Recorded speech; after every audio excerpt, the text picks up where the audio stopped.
You gave them everything, showed up early, stayed late, skipped birthdays, skipped sleep, skipped meals. You were loyal. And then, one day, an email, or worse, silence. Your badge stops working.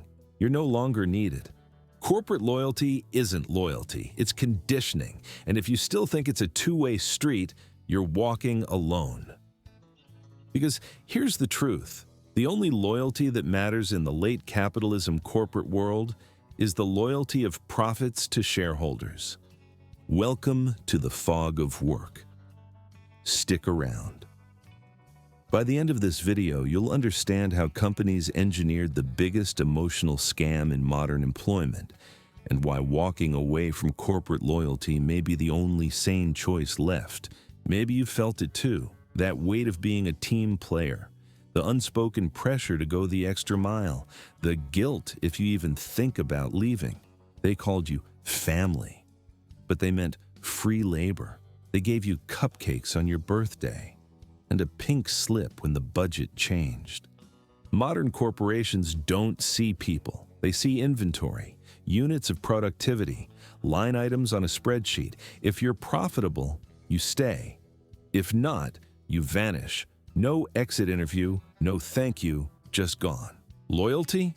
It's a liability. The longer you stay, the less marketable you become. And they know it. They bank on it. But this didn't happen by accident. It's the result of a carefully crafted myth. There was a time when staying loyal made sense. Gen Xers remember career ladders, pensions, promotions, a future. But that world is dead. Today's economy is a revolving door. You're expected to be loyal to a company that won't even guarantee you next quarter's hours. Even seasoned professionals now treat jobs like one-year contracts. You stay as long as the paycheck clears. Because staying too long doesn't mean security anymore. It means stagnation. They sold you the dream of upward mobility, but forgot to tell you they'd removed the ladder. And for many millennials and Gen Z, that betrayal hit hard. We were raised on stories of loyalty leading to reward, of dedication paying off. But that script doesn't play anymore. You could do everything right and still be stuck. I stayed at the same company for 6 years, getting a 2% raise each year, while real inflation outpaced me tenfold. That means I didn't just stand still, I moved backward. My purchasing power shrank. My comfort of life eroded. And all the while, I kept giving my best, thinking it would pay off. It didn't. And when you finally look down and realize there's no safety net, that's when the fear sets in. Maybe you thought hard work would protect you. Maybe you believed your loyalty earned you something. But look around.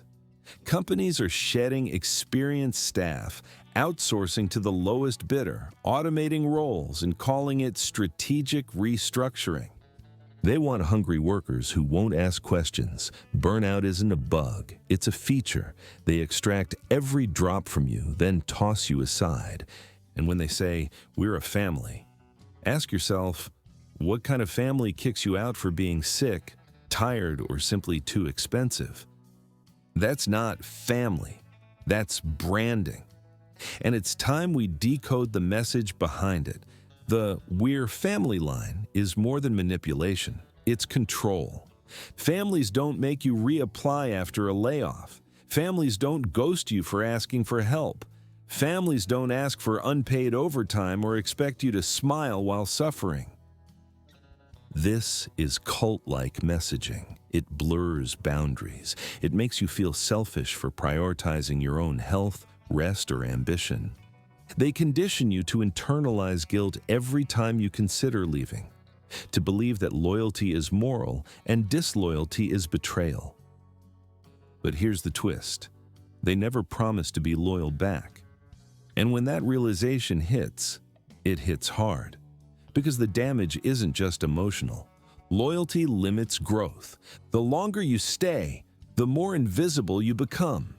You stop learning, stop growing, and eventually, stop being competitive. You become too good at your job, too valuable to promote, too expensive to keep.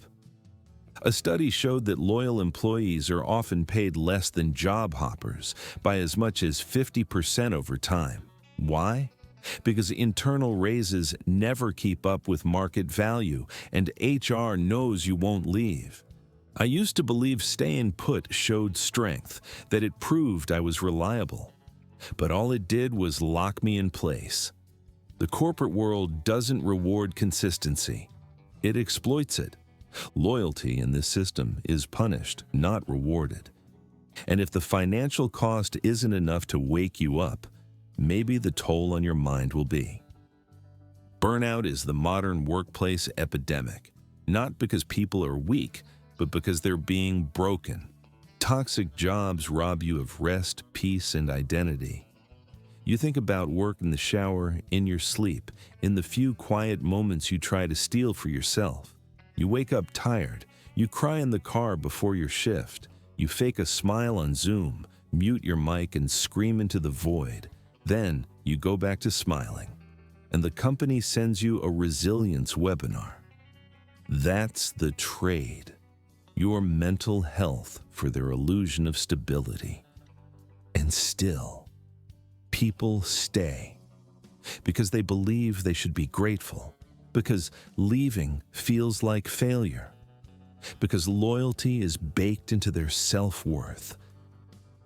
But how loyal is a system that ignores your pain, stigmatizes your boundaries, and quietly replaces you when you finally crash? And once you realize that your pain means nothing to them, you see the rest of the machine for what it is. You're not imagining it. From the day you start, there's an expiration date on your forehead. The moment you're not useful, you're out. No explanation, no closure, and the worst part? The system trains you to blame yourself. You didn't work hard enough. You weren't flexible enough. You weren't grateful enough. But it was never about you. It was always about what they could get from you. You're not their partner. You're not their asset. You're disposable. And yet, most people never say a word. Ever notice how workers rarely speak up? How layoffs are whispered about but never questioned? That's by design. Loyalty is weaponized to keep people silent. Dissent is punished. Compliance is praised. If you complain, you're not a team player. If you burn out, you're not resilient. If you quit, you're ungrateful. So people stay quiet, they suffer in silence, and corporations call it engagement. The silence isn't consent, it's fear. The fear of losing everything in a world where survival is tied to obedience. But what if we redirected that loyalty somewhere it actually matters? Not your boss, not your company, not some abstract team. Be loyal to your craft, your skills, your peace of mind. Be loyal to the version of you that isn't defined by metrics and deadlines. Keep your resume updated. Stay ready, learn new tools, stay sharp. Treat every job as temporary, because it is. And remember, changing jobs isn't betrayal, it's strategy, it's survival. Professionally, stay kind. Stay honest. But emotionally, let go. You don't owe them your soul. That's how you take your power back. They trained you to believe that loyalty is virtue, that quitting is weakness, that suffering is noble. But here's the rebellion, refusing to believe it. The system isn't broken. It's functioning exactly as designed, to extract the maximum labor from the most loyal for the lowest cost. You don't fix this with another pizza party. You fix it by waking up, by realizing your worth is not tied to performance reviews or Friday bagels, by knowing you deserve a life, not just a paycheck. You weren't born to be a gear in someone else's machine. You were born to build your own. And more people are doing just that, starting side hustles, building communities, helping each other break free. The fog is lifting. You're not alone. So stop clapping at pizza parties. Stop smiling through exploitation. Start seeing things clearly. You're not an employee. You're not inventory. You're not their family. You're human, and that alone is enough. If you've made it this far, you're already one of the few who dares to see through the fog. Don't stop here. Watch more videos on this channel, subscribe if you haven't already, and share this message with someone who's still trapped in the loyalty illusion. I reply to every comment. Let's talk about it. Let's break the spell together.